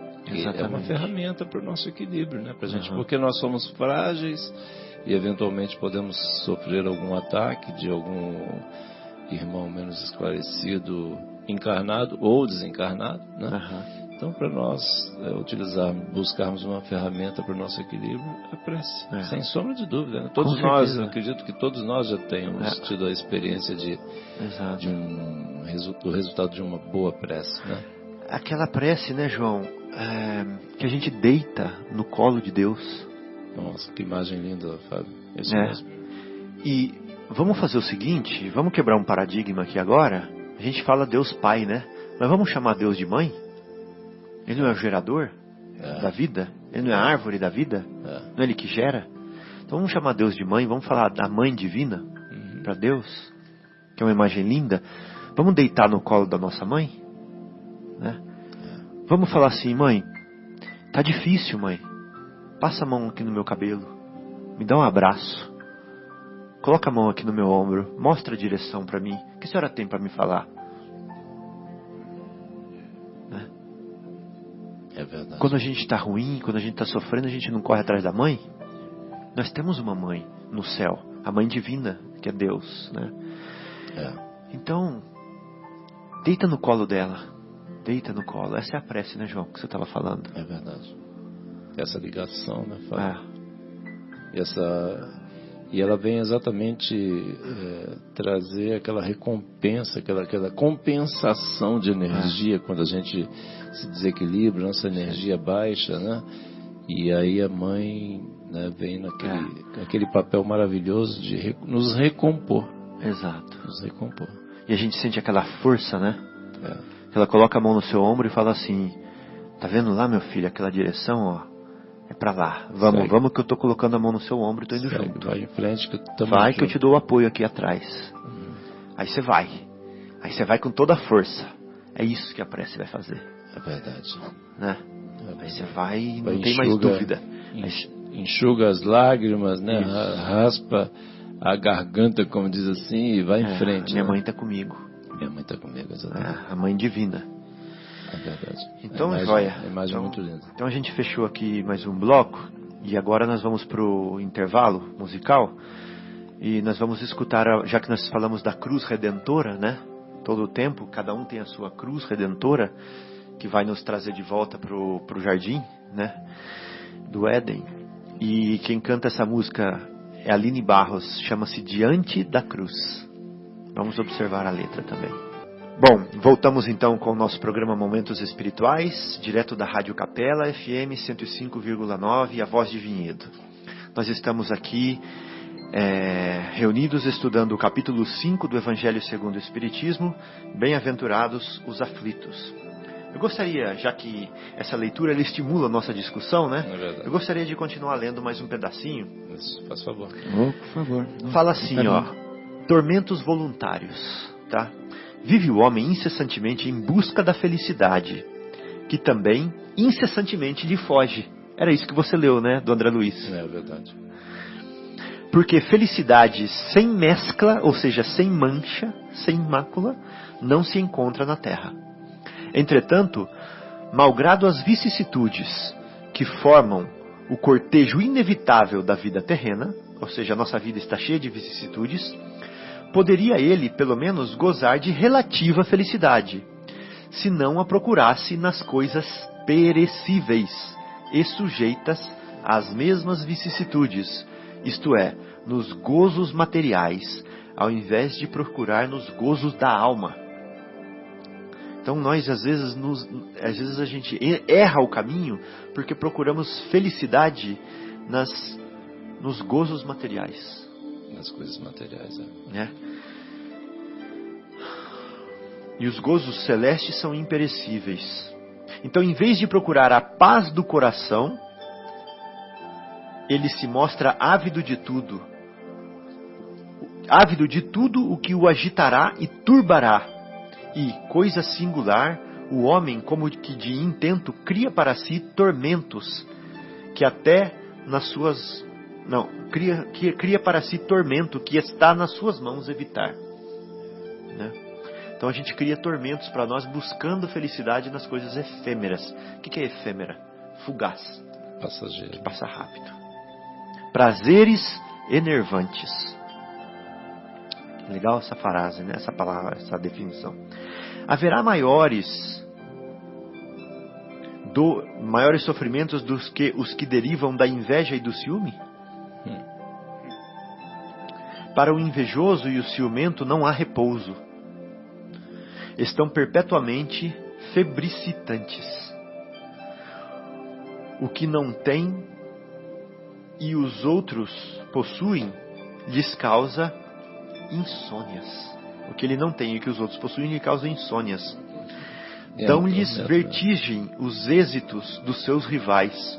Toda a emulação para eles se resume em eclipsar os que lhes são próximos. Ou seja, ele quer tampar os que são próximos, o sucesso dos outros. Toda a alegria em excitar nos que se lhes assemelham pela insensatez. Ou seja, eles querem exaltar aqueles que são insensatos como eles. A raiva do ciúme que os devora. Pobres insensatos, com efeito que não imaginam sequer, amanhã talvez terão de largar todas essas frioleiras, cuja cobiça lhe envenena a vida. Não é a eles, de certo, que se aplica estas palavras: bem-aventurados os aflitos. Não é esse tipo não de é aflição. esse tipo de aflição, pois que serão consolados, não é a eles, visto que as suas preocupações não são aquelas que têm no céu as compensações merecidas. Olha que lindo. Que de tormentos, ao contrário, se poupa aquele que sabe contentar-se com o que tem, que nota sem inveja o que não possui, que não procura parecer mais do que é. Esse é sempre rico, porquanto se olha para baixo de si e não para cima, vê sempre criaturas que têm menos do que ele. É calmo, porque não cria para si necessidades quiméricas. E não será uma felicidade a calma em meio às tempestades da vida? Né? Sem sombra de dúvida. Muito, então, muito aí bonito. a gente finaliza, né, essa Fenelon, partezinha que nós lemos. Foi, Marcos? Quer falar alguma coisa? Essa parte escrita por Fenelon, Fenelon. em Lyon, Sim. 1860. Então é só para coroar, né, o que a gente veio discutindo aqui. E eu queria encaminhar para... Você tem mais alguma coisa do André Luiz para ler, o João, que você pegou? Ou... Não. Não? Tá. Então eu queria encaminhar para essa parte, para essa conclusão, né, para esse encerramento. Tem um livro que era um dos prediletos do Chico Xavier, que se chama Boa Nova. Maravilha. Nesse livro Boa Nova, escrito por Humberto de Campos, nós temos relatos mais íntimos das passagens de Jesus. Então o plano espiritual, que tem ferramentas mais adequadas, é capaz de armazenar, de colher informações que, devido à nossa dificuldade, nossa limitação, nós não conseguimos, né? Então ele traz relatos do plano espiritual, de certas passagens evangélicas, mas ricas em detalhes. E nesse livro aqui, ele traz o contexto do Sermão da Montanha. O que aconteceu antes do Sermão da Montanha. E é uma passagem muito interessante que acontece com Levi, Marcos. E você estava falando de Levi que teve uma presença de espírito para captar o Sermão do Monte, para tomar nota dele com uma certa clareza, esse é Humberto de Campos? É. Ah, que legal. O João está mostrando a foto do Humberto de Campos aqui pra gente. Né? É Humberto de Campos, que é um espírito, um literata brasileiro. É mesmo. Que enquanto é encarnado não era espírita, né? E que depois, ele se juntando no plano espiritual a pleiade de espíritos que trabalha com o espiritismo, né? Ele escreveu várias obras através de Chico Xavier. Eu tenho feito isso aí agora com um tio Google aí disponível à mão, né? Sempre quando aparece assim, aí eu falo, pô, eu queria ver assim né, a imagem dessa pessoa, e é legal, a sensação é muito, muito gostosa. Sim, você vê que é fato, né? Ele tá aí, ó. Tá aí. Essa era a roupinha que ele usou. É o jeitão dele aqui. Vai falar alguma coisa, Marcos? Não, eu vou colocar aqui, Humberto de Campos, espírito, passou a mensagem com tanta propriedade que até a própria família, né, reconheceu sendo dele os textos, né? E Chico Xavier teve um momento que teve que escrever com o irmão X, né? Não citando mais o nome de Humberto de Campos, porque ele estava sendo processado por direitos autorais. Pela viúva. Pela viúva. Também eu li sobre isso é uma curiosidade até. No livro da doutora Marlene Nobre, lá dos Meus Pedaços do Espelho. Ou seja, o gênero literário, que é uma identidade de quem escreve, cada um tem o seu, né, gênero literário, que ele não cria dúvida que a pessoa escreveu. A própria família reconheceu sendo o texto de Humberto de Campos, né, tão rico que ele era naquela sequência de pensamento, de forma de escrita, né?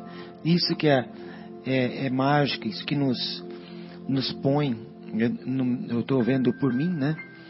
É muito mais próximo, né, do espiritismo, vidas, né, no plano espiritual, né? A comunicabilidade entre o plano espiritual e nós espíritos aqui encarnados, né? Nos traz mais uma prova mais forte ainda, né? São fatos como este que você fala, puxa, eu vou ler, eu vou estudar cada vez mais para que possa entender e compreender mais um pouco do que está sendo passado para nós. Porque esse fato do Humberto de Campos é sensacional, é um exemplo muito vivo do que é a comunicabilidade do plano espiritual para conosco aqui também. Eu só queria citar uma passagem rapidinho também desse livro aí, falando sobre Humberto de Campos. Teve um crítico, eu não vou lembrar o nome agora, um crítico literário, né, que ele conheceu, né, teve contato com Humberto de Campos, e aí o Chico já estava nesse processo aí, né, de psicografia das obras, etc. E ele foi convidado. Na realidade, o Chico não queria ir, mas ele foi meio que convencido, né? Vários amigos pediram bastante, ele foi, e o crítico literário depois ficou sabendo que também o crítico literário também foi na mesma base, assim, meio que forçaram a barra os amigos para que ele fosse lá a Belo Horizonte se encontrar com o Chico. E aí o Chico foi lá tal e psicografou uma mensagem do Humberto de Campos. E aí, a hora que terminou, o Chico falou assim, eu esqueci o nome do crítico, né? Agora eu estou sem o livro aqui. Ele falou assim, Chico, essa mensagem é para o senhor, doutor, tal. E aí, é engraçado o seguinte, a hora que ele começou a ler, assim, tal, ele parava no meio e falou, nossa, isso daqui realmente é Humberto de Campos. Ele falava, o crítico, assim, ele falou assim, porque ele tinha dito, antes de começar a ler, ele tinha dito, a gente não tinha, vamos dizer, um relacionamento íntimo, eu e Humberto de Campos. E depois, na mensagem, Humberto de Campos disse a mesma coisa, que nós não tínhamos um relacionamento, não éramos íntimos, né? Mas, e aí o crítico lendo, ele falou, nossa, esse estilo aqui, não há dúvida nenhuma de que isso aqui é o Humberto de Campos escreveu. É muito impressionante, está no livro Meus Pedaços do Espelho, lá da doutora Marlene Nobre. Muito, muito lindo o livro. Então, não vai dar tempo de ler tudo, mas para a gente se situar, bom, eles estão aqui insistindo para que leia tudo, acho que precisa dar uma estendidinha. Vai lá. Chama assim, o Sermão do Monte. Difundidas as primeiras claridades da Boa Nova, Todos os enfermos e derrotados da sorte, habitantes de Corazim, Magdala, Betsaida, Dalmanuta e outras aldeias importantes do lago, enchiam as ruas de Cafarnaum em turbas ansiosas. Olha como ele já localiza a gente. Já dá para imaginar, né? É verdade. Ou seja, ele foi falando de várias cidades ao redor do lago, né? E mostrando que as pessoas dessas cidades ouviam falar do mestre e vinham para Cafarnaum para poder ter com ele. Os companheiros do mestre eram os mais visados pela multidão, por motivo do permanente contato em que viviam com o seu amor. De vez em quando, Filipe era assaltado em caminho por uma onda de doentes. Assaltado não é no sentido que a gente sabe hoje, era parado, né? Parado, é. Por uma onda de doentes. Pedro tinha a casa rodeada de criaturas desalentadas e tristes. Todos queriam o auxílio de Jesus, o benefício imediato da sua poderosa virtude. Aos primeiros dias do apostolado, um pequeno grupo de infelizes procurou Levi, que a gente estava falando. Levi é Mateus, né? Que escreve os evangelhos. Uhum. Procurou Levi na sua confortável residência. Ele era cobrador de impostos, né? E ele era diferente do Pedro, que era aquela casinha simples. Ele vivia numa casa confortável. Bem remunerado. Esse pequeno grupo de infelizes desejava explicações sobre o evangelho do reino, de modo a trabalharem com mais acerto na observância dos ensinamentos do Cristo. O coletor de impostos da cidade manifestou certa estranheza. Então essas pessoas que o procurou queriam trabalhar no evangelho do reino, queriam entender e queriam trabalhar. Afinal, disse ele aos infortunados que o procuravam, Levi disse: o novo reino congregará todos os corações sinceros e de boa vontade que desejem irmanar-se como filhos de Deus. Mas que podeis fazer na situação em que vos encontrais? O que vocês podem fazer para contribuir para o evangelho? Ele perguntou para essas pessoas. E dirigindo-se a 3 deles, seus conhecidos pessoais, falou assim: que poderás realizar, Lisandro, aleijado como és? Então ele está pegando e falando assim: um aleijado não pode ajudar na implantação do evangelho no mundo. O que você pode fazer, né? E tu, Áquila, que não foste abandonado, que não foste abandonado pela própria família sob o peso de sérias acusações, ou seja, sua família te isolou porque você é acusado de sérias coisas. O que você quer aqui, como né? Você tem moral para falar do evangelho, para pregar o evangelho, né? E tu, Pafos, acaso edificarias alguma coisa com as tuas atuais aflições? Então, olha só o que Levi está fazendo. Os interpelados entreolharam-se cabisbaixos, humilhados. Somente então chegavam a reconhecer as suas penosas deficiências. A palavra rude de Levi os despertara. Tomara-os uma dor sem limites. Jesus dissera nas suas pregações carinhosas que seu amor viera buscar todos os que encontrassem em tristeza e em angústias do coração. Quando o mestre chegara, haviam experimentado a restauração de todas as energias. Jubilosos guardavam as suas promessas relativamente ao Pai justo e bom, que amava os filhos mais infelizes, renovando nos corações as esperanças mais puras. Eles já estavam exaustos, mas a lição de Jesus lhes trouxera novo consolo às almas desamparadas de qualquer conforto material. Queriam ser de Deus, queriam vibrar com a exaltação das promessas do Cristo. Porém, a palavra de Levi naquela hora novamente os arrojara à condição de tristeza. Um balde de água fria, né? Um balde de água fria neles. Como que eu vou poder trabalhar para o mestre então? Parece o contrário de tudo que o mestre falou. O grupo de pobres e infortunados retirou-se em desalento. No entanto, o mestre pregaria no monte aquela tarde. Eles sabiam que ele ia pregar aquela tarde no monte. E quem sabe ministraria os ensinamentos de que necessitavam. Vamos lá, pelo menos escutar o mestre mesmo assim, né? Vamos Já tentar. que a gente não pode ajudar, vamos pelo menos escutar o mestre de novo. Bom, terminou a introdução. Decorridos alguns instantes, Jesus, em companhia de André, deu entrada à casa de Levi, onde se puseram os três em animada palestra. Jesus, André e Levi. O coletor de impostos, a certa altura da conversação, a sorrir ingenuamente, relatou a ocorrência, terminando alegremente a sua exposição com estas palavras: que conseguiria o evangelho do reino com esses aleijados e mendigos? Ele falando para Jesus. Ou seja, ele achou que ele fez uma coisa certa, né? Na ingenuidade dele. Como que eles vão ajudar no evangelho? Mas, lembrando-se de súbito que os demais companheiros eram criaturas pobres e humildes, só ele que não era, né? Acrescentou: é justo que esperemos alguma coisa dos pescadores de Cafarnaum. É justo que esperemos dele. Ele está com medo do Pedro, né? É justo que esperemos alguma coisa dos pescadores de Cafarnaum. São homens fortes e desassombrados, e o bom trabalho lhes cabe. Não vejo, porém, como aceitar contribuição desses desafortunados e vencidos que nos procuram. O humilhado lá, o cheio de atribulações, o aleijado. Jesus, e agora vem. Jesus fixou o olhar no discípulo, com profundo desvelo.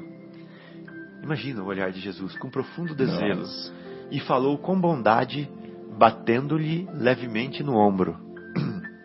No entanto, Levi, precisamos amar e aceitar a preciosa colaboração dos vencidos do mundo. Se o Evangelho é boa nova, como não há de ser mensagem divina para eles, tristes e deserdados na imensa família humana? Os vencedores da terra não necessitam de boas notícias. Nas derrotas da sorte, as criaturas ouvem mais alto a voz de Deus. Buscando os oprimidos, os aflitos e os caluniados, sentimos-los tão unidos ao céu nas suas esperanças que reconhecemos na coragem tranquila que lhe revelam um sublime reflexo da presença de nosso Pai em seus espíritos. Já observaste algum vencedor do mundo com mais alta preocupação do que defender o fruto da sua vitória material? É verdade. Os outros que estão prontos, né? Para a mensagem renovadora. Os vencedores do mundo não estão prontos. Levi sentia-se comovido e, aproveitando a pequena pausa que se fizera, exclamou desapontado: Senhor, as minhas observações partiram tão só do meu intenso desejo de apressar a supremacia do Evangelho entre os que governam o mundo. Ou seja, eu quero ir nos poderosos, quero que eles estejam do nosso lado, para apressar o Evangelho, né? A boa nova. Jesus responde assim: Levi, quem governa o mundo é Deus. E o amor não age com inquietação. Agora imaginemos, Levi, agora vem uma lição. Agora imaginemos, Levi, que os triunfadores da terra viessem até nós, ensarilhando suas armas exteriores. Figuremos alguns generais romanos chegando a Cafarnaum, com os seus troféus numerosos e sangrentos, afirmando-se desejosos de aceitar o Evangelho do Reino de Deus e oferecendo-se para cooperar em nosso esforço. É isso que o Levi queria, né? Certamente trariam consigo legiões de guardas e soldados, funcionários e escribas, carros de triunfo, espadas e prisioneiros, e escravos. Começariam protestando contra as nossas pregações pelas estradas desataviadas da natureza, por não estarem no íntimo desarmados das vaidades das vitórias. Edificariam suntuosos templos de pedra, em cuja construção lutariam duramente por hegemonias inferiores. Uns desejariam palácios soberbos, outros empreenderiam a construção de jardins maravilhosos. Recordando a ação das espadas mortíferas, talvez pretendessem disputar a ferro o estabelecimento do reino de Deus, exterminando-se reciprocamente, por não cederem uns aos outros em seus pontos de vista. Isso é uma profecia. Desde que cada vencedor se julga no mundo com maior soma de direitos e de importância. A pretexto de lutarem em nome do céu, espalhariam possivelmente incêndios e devastações em toda a terra. E seria justo, Levi, trabalhássemos por cumprir a vontade do nosso Pai, aniquilando os seus filhos, nossos irmãos? Em nome de Deus, né? Em nome de Deus. Não faz sentido. Eu estou até arrepiado aqui. É verdade. É uma profecia, né? Aconteceu isso. Tudo E está acontecendo. É. O apóstolo os ouvia assombrado em face da profundidade de sua argumentação. Mas o mestre continuou. Até que a esponja do tempo absorva as imperfeições terrestres, diante de séculos de experiência necessária, os triunfadores do mundo são pobres seres que caminham entre tenebrosos abismos. Esses são os triunfadores do mundo. Porque é triunfo para o espírito imortal, né?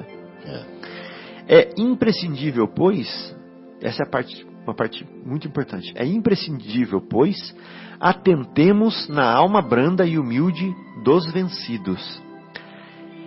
Para os seus corações, Deus carrega bênçãos de infinita bondade.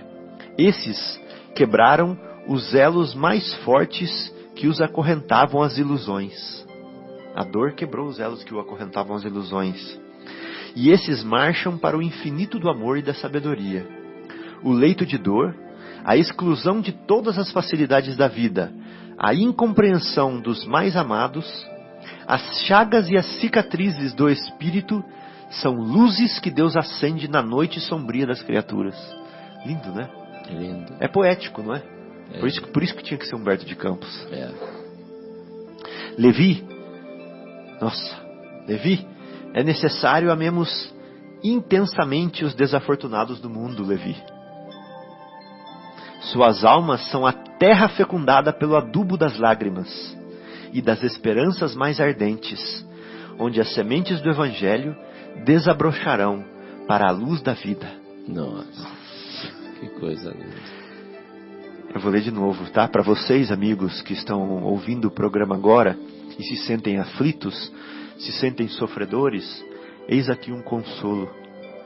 O leito de dor, a exclusão de todas as facilidades da vida, a incompreensão dos mais amados, as chagas e as cicatrizes do espírito, são luzes que Deus acende na noite sombria das criaturas. Levi, é necessário amemos intensamente os desafortunados do mundo. Suas almas são a terra fecundada pelo adubo das lágrimas e das esperanças mais ardentes, onde as sementes do Evangelho desabrocharão para a luz da vida. Maravilha. Então a dor ara a terra, né? Ara a terra. E aí o Evangelho, aquela semente vem e fecunda essa terra. É um arado que fere a terra, abre para que seja plantada a semente. É isso mesmo. Então olha só, eles saíram, esses que sofrem, né, saíram das convenções nefastas e dos enganos do caminho terrestre, né? E bendizem do nosso Pai como sentenciados que experimentassem no primeiro dia de liberdade o clarão reconfortante do sol amigo e radioso que os seus corações haviam perdido. É também sobre os vencidos da sorte, sobre os que suspiram por um ideal mais santo e mais puro do que as vitórias fáceis da terra, que o Evangelho assentará as suas bases divinas.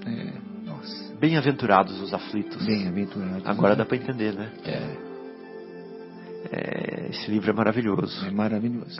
André e Levi escutavam de olhos úmidos os conceitos do Senhor, cheios de sublime emoção. Nesse ínterim chegaram Tiago, João e Pedro, e todo o grupo se dirigiu alegre para um dos montes próximos. Escuta essa agora. O crepúsculo descia num deslumbramento de ouro, e brisas cariciosas. Ao longo de toda a encosta, acotovelava-se a turba imensa.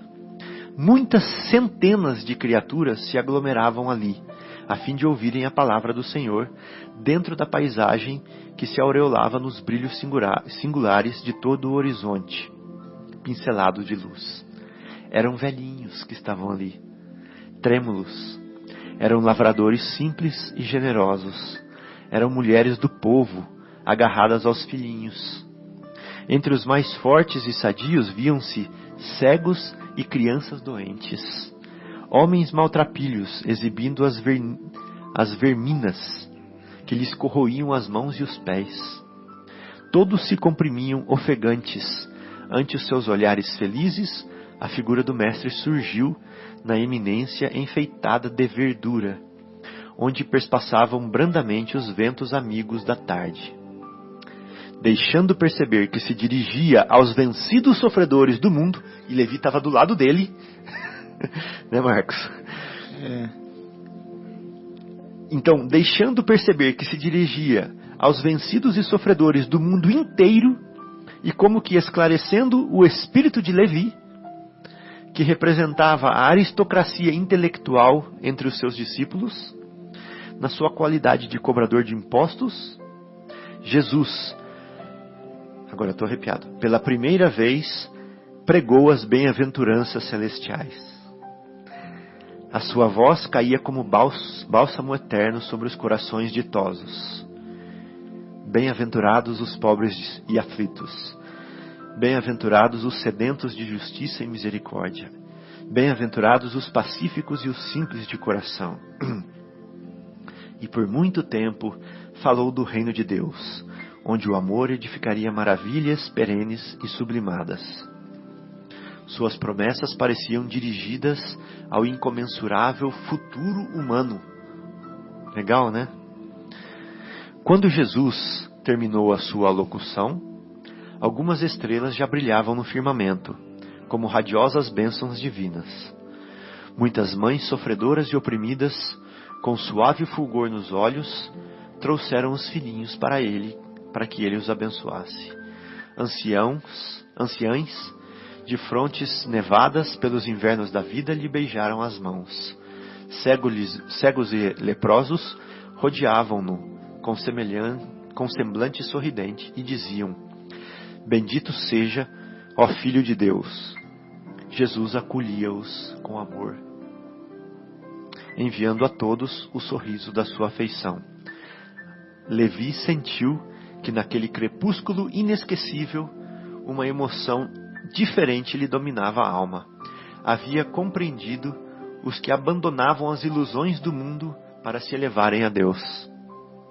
Observando as filas dos humildes populares que se retiravam, tomados de imenso conforto, o discípulo percebeu que os pobres amigos que o visitaram à tarde desciam o monte, abraçados, com uma expressão de grande ventura. Ai, que barato. Como se os animasse um júbilo sem limite. O coletor de Cafarnaum aproximou-se deles e os saudou, transbordante de alegria. Ele não ficou com vergonha. Que bom. Ele falou assim: eu vou mudar agora, né? Como Paulo, né? Foi humilde, né? O que queres que eu faça? Né? Compreendendo que o ensino do mestre, em toda a sua luz, abrangia o porvir do infinito do mundo. É para sempre essa lição, é imortal. Para sempre imortal. Agora a gente entende a dor, né? Grande esperança e indefinível paz lhe havia penetrado o âmago do ser. E no dia imediato o ex-publicano abriu as suas portas a todos os convivas daquele crepúsculo memorável, todos aqueles sofredores.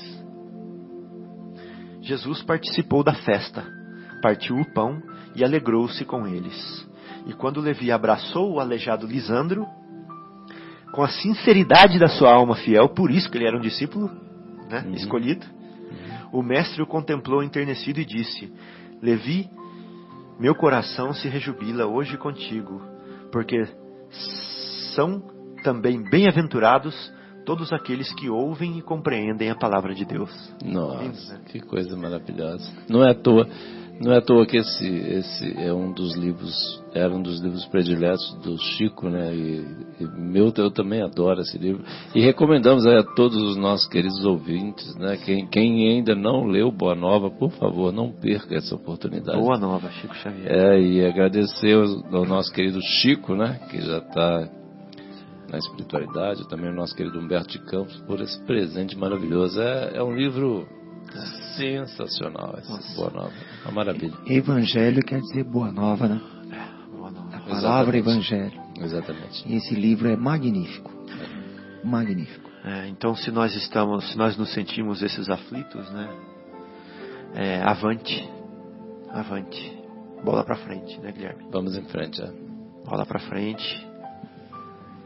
Que aproveitemos a oportunidade, que o nosso coração está arado agora, e recebamos a semente do Evangelho. É muito lindo. Verdade. Então nós estamos finalizando esse programa com muito prazer. Foi maravilhoso compartilhar esse momento com vocês, abrindo os nossos corações para mais essa semente. Queremos agradecer essa oportunidade, a oportunidade que a rádio nos dá, a oportunidade da Casa Espírita, a oportunidade de ter esses livros maravilhosos à nossa frente, a oportunidade de compartilharmos isso com os ouvintes. Queríamos convidar a todos para escutar do fundo do coração essa música que vai ser tocada agora, porque ela traz um pouquinho, ela é a continuação do que o Humberto de Campos está fazendo. Ela leva a gente lá para o ambiente da casa de Simão Pedro.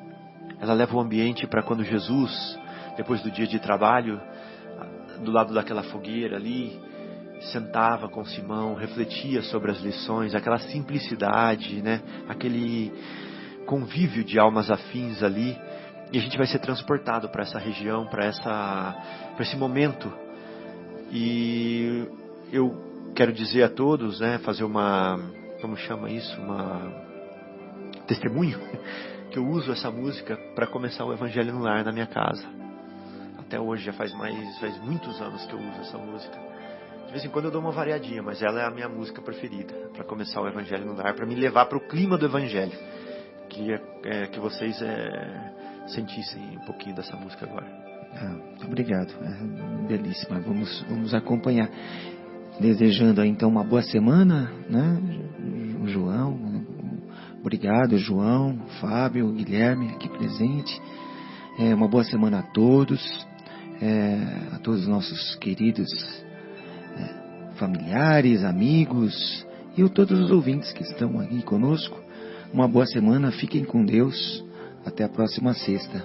João? Boa noite, amigos queridos. Foi um prazer enorme estar aqui com vocês.